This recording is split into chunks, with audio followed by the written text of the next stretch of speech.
Kompas Petang kami lanjutkan, saudara. Presiden Prabowo Subianto memberi tanda kehormatan kepada 141 tokoh yang dinilai berjasa bagi bangsa dan negara. Beberapa di antaranya adalah pejabat publik termasuk Menteri Kabinet Merah Putih. Menteri Sekretaris Negara Prasetyo Hadi angkat suara terkait belasan jajaran menteri dan wakil menteri Kabinet Merah Putih yang mendapat gelar tanda kehormatan dari Presiden Prabowo Subianto. Prasetyo memastikan pemberian gelar kehormatan itu bukan karena atribusi menteri dan wakil yang melekat, akan tetapi karena prestasi yang dicapai selama menjabat kurang lebih 10 bulan pertama pemerintahan Prabowo Gibran. Diberikan penghormatan oleh Bapak Presiden itu. Kalau bicaranya adalah jabatan di kabinet ya. Nah, yang kemudian itu diukur oleh Bapak Presiden untuk beberapa anggota kabinet yang meskipun baru 10 bulan tapi kemudian dianggap sudah mencapai prestasi yang luar biasa, misalnya dalam hal pangan. Maka kalau tadi saudara-saudara perhatikan di situ kan ada Menko Pangan, kemudian ada Menteri Pertanian gitu. Jadi memang bukan karena ini mewakili kabinet Merah Putih, tidak begitu. Tapi memang karena prestasi yang sudah dihasilkan selama 10 bulan. Secara resmi, Prabowo menganugerahkan tanda kehormatan Republik Indonesia kepada 141 penerima.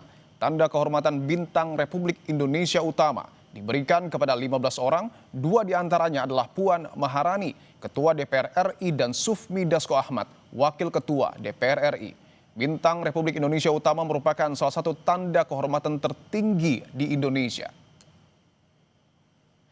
Kemudian ada tanda kehormatan Bintang Mahaputra Utama kepada 88 orang. 2 diantaranya adalah Letkol Teddy Indra Wijaya yang menjabat sebagai sekretaris kabinet karena dinilai memiliki kontribusi besar di bidang pemerintahan dan pelayanan publik. Dan juga ada Andi Syamsuddin Arsyad atau Haji Isam, pengusaha asal Kalimantan Selatan, karena dianggap berjasa dalam mendorong pertumbuhan ekonomi. Selanjutnya ada tanda kehormatan Bintang Jasa Utama untuk 8 orang. Salah satunya adalah Tengku Nyaksandang bin Lamudin. Tokoh asal Aceh itu memiliki jasa besar dalam pengadaan pesawat pertama Republik Indonesia, Selawah RI-001. Saudara, Presiden Prabowo Subianto menganugerahkan tanda kehormatan Republik Indonesia kepada 141 tokoh, tak sedikit diantaranya merupakan jajaran menteri dari Kabinet Merah Putih. Dari sederet nama itu ada nama Puan Maharani, Sufmi Dasko Ahmad, hingga Letkol Teddy Indra Wijaya, serta para menteri lainnya. Apa alasan pemberian tanda kehormatan ini? Kami akan membahasnya dengan Wakil Kepala Staf Kepresidenan M. Kodari dan juga ada pengamat politik Ikrar Nusa Bakti. Bapak-bapak, selamat petang semuanya. Selamat petang. Baik, saya ingin ke Bung Kodari terlebih dahulu, bahwa ada sejumlah nama menteri yang kemudian diberikan tanda kehormatan. Saya akan sebut, misalnya adalah Menteri SDM Bahlil Lahadalia, ada Seskap Teddy Indra Wijaya, bahkan ada Menko Infrastruktur Agus Harimurti Yudhoyono, dan juga ada nama Fadlizon, Menteri Kebudayaan. Apa sesungguhnya makna pemberian tanda kehormatan ini, Bung Kodari? Ya, kalau kita kembali kepada undang-undangnya ya, itu kan semua mengacu kepada 3 aspek. Pertama, berjasa pada suatu bidang atau peristiwa tertentu yang penting bagi bangsa dan negara. Yang kedua, pengabdian dalam bidang tertentu juga yang sudah berlangsung lama dan memberikan kontribusi yang nyata. Kemudian yang ketiga, Dharma Bakti yang diakui secara nasional ataupun secara internasional. Saya kira dari nama-nama yang tersebut tadi itu pada bagian masing-masing sudah memenuhi kriteria, setidaknya salah satu dari 3 yang sudah disampaikan. Yang jelas kalau kita membicarakan mengenai gelar dan jasa ini, memang sudah ada suatu mekanisme yang berjalan dari waktu ke waktu, yang diberikan penilaiannya dan analisanya oleh suatu dewan gelar dan tanda jasa, serta memang merupakan wewenang dari presiden sebagaimana diatur oleh konstitusi pada pasal 15. Demikian. Oke, baik. Saya ingin ke Pak Ikrar. Ketika sejumlah menteri mendapatkan tanda penghormatan dari presiden, meskipun baru beberapa bulan menjabat, apakah memang sudah layak diberikan tanda penghormatan, Pak Ikrar? Kalau buat saya belum ya. Ya, saya beri contoh aja lah. Diri saya ini untuk menjadi pegawai negeri itu kan misalnya tanda tanda apa istilahnya tuh dedikasi kita kan 10 tahun, kemudian 20 tahun, 30 tahun dan sebagainya.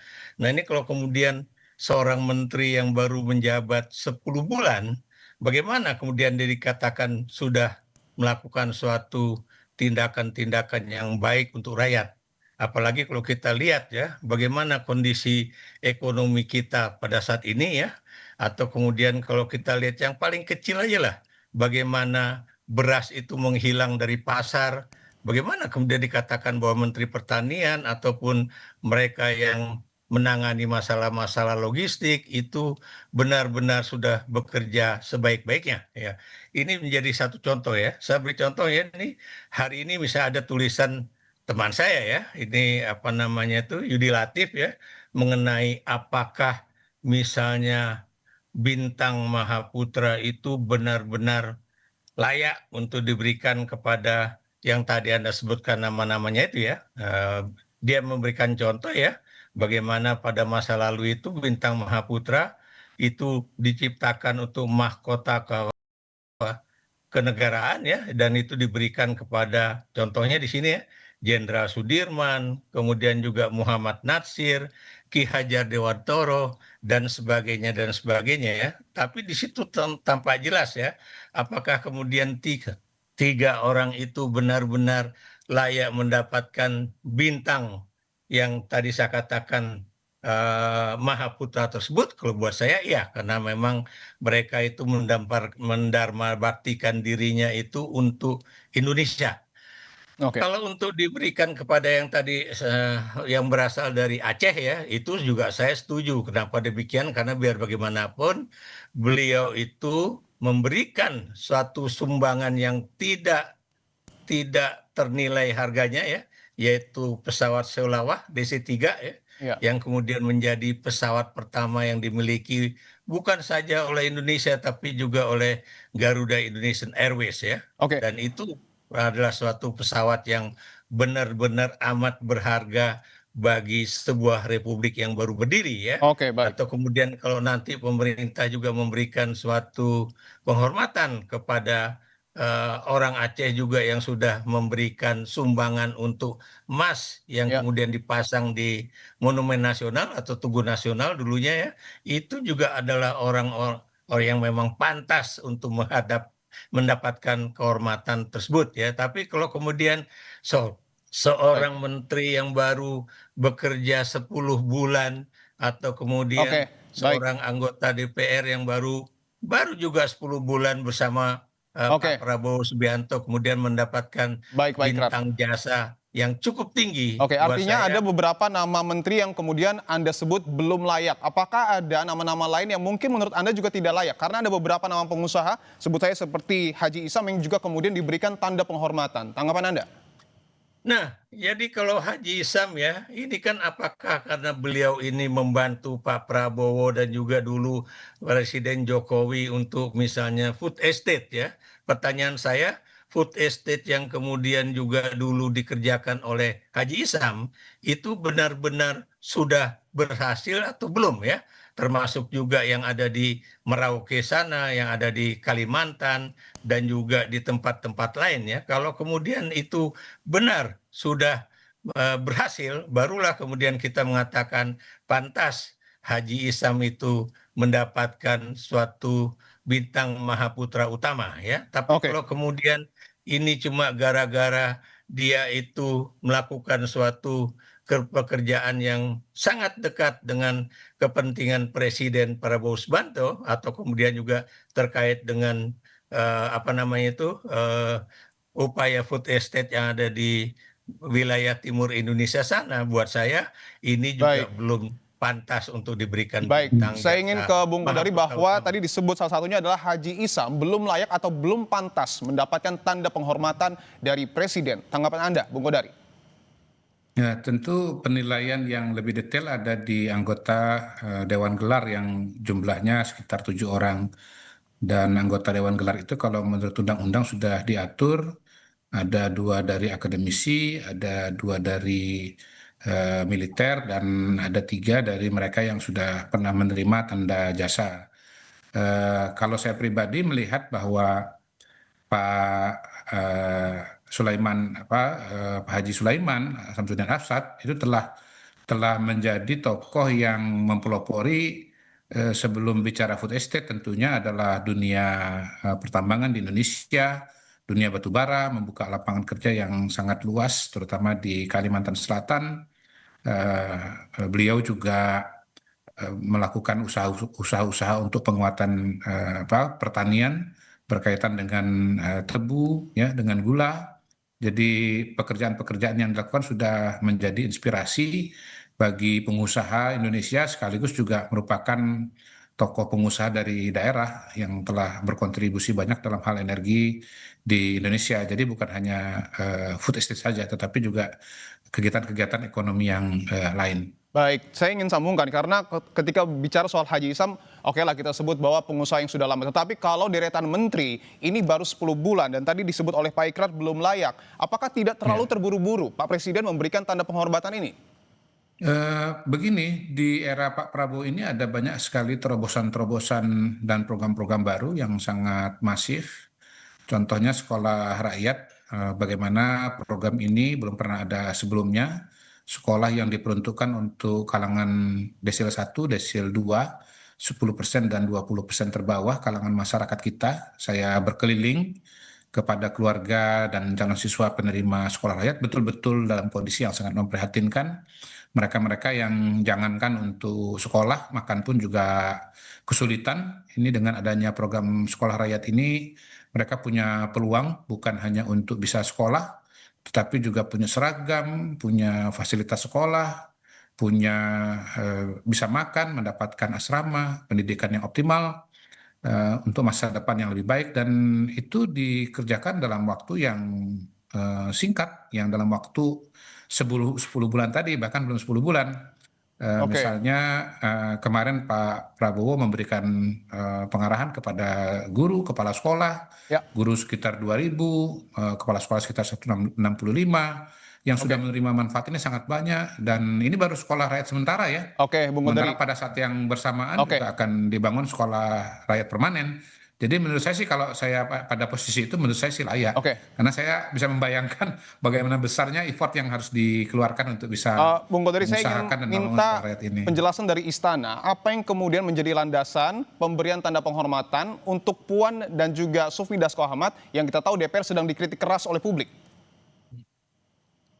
Kalau Mbak Puan dan Pak Dasko, tentu saja beliau-beliau adalah orang-orang yang sudah sangat menjabat lama ya di pemerintahan, terutama DPR. Mbak Puan ini sudah periode yang kedua. Saya kira kalau mengenai Mbak Puan nanti saya minta tolong sama Bang Ikrar yang menjelaskan. Saya yakin beliau bisa menjelaskan Mbak Puan dengan lebih baik Oke, daripada saya. baik. Saya ingin langsung ke Kalau Pak Ikrar. Pak Ikrar, Pak Dasko pemberian juga banyak perannya, ya, banyak sekali perannya ya, menjembatani komunikasi antara eksekutif dengan legislatif, oke, membantu mencari titik temu dalam berbagai momentum penting, misalnya seperti kemarin ada miskomunikasi mengenai pulau antara Provinsi Sumatera Utara dengan Sumatera Utara dengan Provinsi Aceh. Kemudian ketika ada kelangkaan LPG di lapangan, beliau turun tangan dan baik. membantu mencarikan solusi. Saya kira sangat sangat bisa Oke, dijelaskan dan sangat saya bisa ingin ke diterima. Pak Ikrar. Pak Ikrar, bahwa Ketua DPR Puan Maharani dan juga Wakil Ketua DPR Sufmi Dasko Ahmad mendapatkan Bintang Republik Indonesia Utama, penghargaan tertinggi. Apakah kemudian di tengah demonstrasi yang kemudian disampaikan oleh publik, dua tokoh ini pantas mendapatkan penghargaan? Saya sebelum menjawab pertanyaan Anda, kita juga lihat dulu lah ya, dari misalnya Prolegnas ya, Program Legislasi Nasional, itu baik pada saat beliau sekarang udah menjadi Ketua DPR dan juga Wakil Ketua DPR, berapa yang kemudian sudah dijalankan ya. Kemudian juga Prolegnas sebelumnya itu juga kita bisa lihat ya.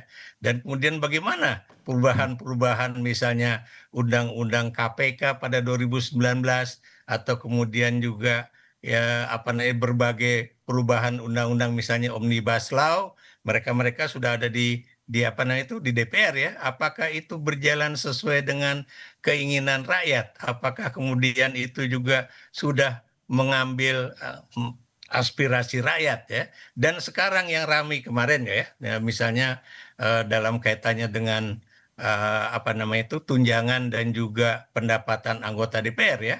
Orang waktu itu cuma ribut mengenai tunjangan yang bertambah 70 juta ya, yang kemudian jumlahnya menjadi sekitar 100 juta rupiah. Tapi Kompas kemarin itu benar-benar mengejutkan bahwa rupanya itu take home yang take home pay yang didapat oleh anggota DPR itu adalah 230 juta rupiah ya. Itu benar-benar sangat jomplang antara yang namanya kondisi masyarakat yang benar-benar sulit bernafas untuk bisa hidup ya Iya. dengan para wakil rakyat mereka ya, apalagi Dasko dan juga Puan itu adalah pimpinan DPR yang harusnya juga berkata, janganlah kita diberikan kenaikan tunjangan ataupun berbagai macam tambahan tersebut ya, Iya. ketika rakyat itu masih susah. Anda bisa bayangkan ya, 12 juta Baik.